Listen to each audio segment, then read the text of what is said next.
You check your phone 47 times a day. You didn't choose that number. Your brain did. And it made that choice using hardware built 200,000 years ago. Here's the strange part.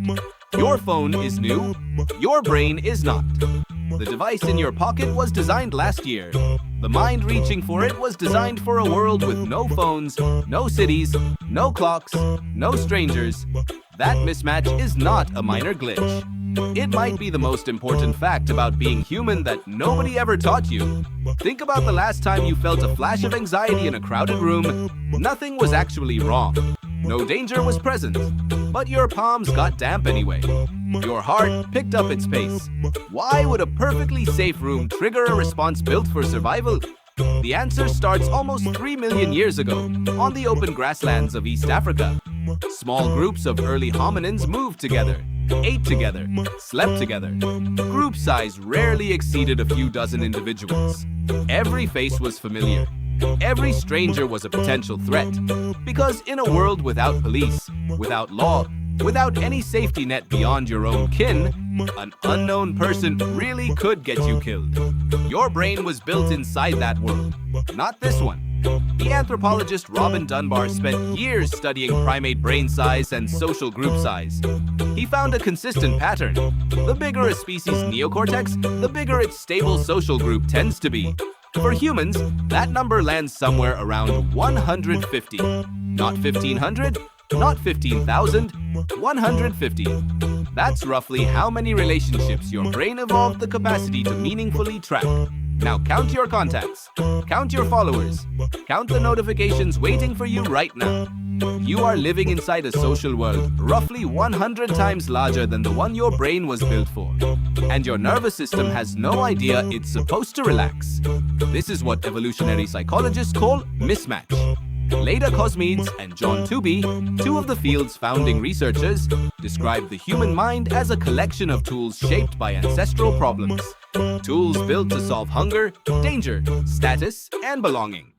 The problem is, those tools didn't get an upgrade when the environment changed. They just kept running, on different terrain, with different stakes, using the exact same code. Consider hunger. For nearly the entire span of human existence, food was uncertain.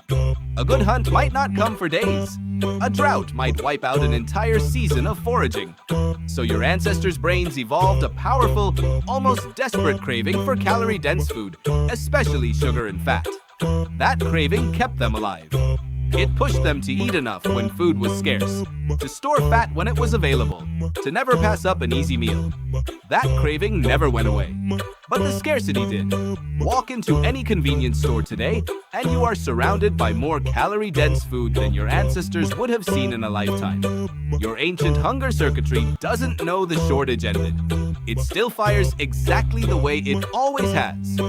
Researchers studying what's now called evolutionary mismatch, including physician and evolutionary biologist Randolph Nessa, have argued that many modern health problems, from obesity to anxiety disorders, aren't malfunctions. They're a perfectly functioning ancient system responding to an environment it was never designed for. Your body isn't broken, it's just extremely out of date. Now think about fear. Actual, physical fear. Snakes, spiders, heights. Even people today who have never encountered a venomous snake in their life still flinch faster at a photo of one than at a photo of a car, even though cars kill vastly more people. That's backwards if you think about modern risk. But it makes perfect sense if you think about ancestral risk. A car couldn't kill your great-great-grandmother's great-great-grandmother. A snake could. Your brain still keeps score using the old rules. Here's where it gets stranger. This mismatch doesn't just shape what scares you, it shapes what you want. Status, for instance. Humans are relentlessly, almost embarrassingly obsessed with how others see them. Where does that come from? In a small ancestral band, reputation wasn't vanity. It was survival infrastructure. If your group saw you as trustworthy, generous, competent, you got included in hunts, in food sharing, in protection. If your group saw you as unreliable, you could be quietly excluded. And exclusion, in a world with no grocery stores and no strangers to fall back on, could be a death sentence. So your brain built a status tracking system of extraordinary sensitivity. It monitors approval and disapproval almost constantly, often without you noticing. That system is still fully operational. It just moved apartments. Instead of tracking 30 familiar faces around a fire, it now tracks likes, views, followers, comparisons with people you've never met and never will. Your brain cannot tell the difference between a village that might exile you and a platform that might ignore your post. To the oldest parts of your mind, both feel like the same emergency. This is the part that should genuinely unsettle you. You are not weak for feeling anxious in a group chat. You are not shallow for caring what strangers online think of you. You are running ancestral software on modern hardware, and the two were never designed to sync. So what do you do with that? Understanding the mismatch doesn't erase it, but it does something almost as useful. It gives you a translator. The next time your heart races before walking into a room full of people, you can recognize that signal for what it actually is.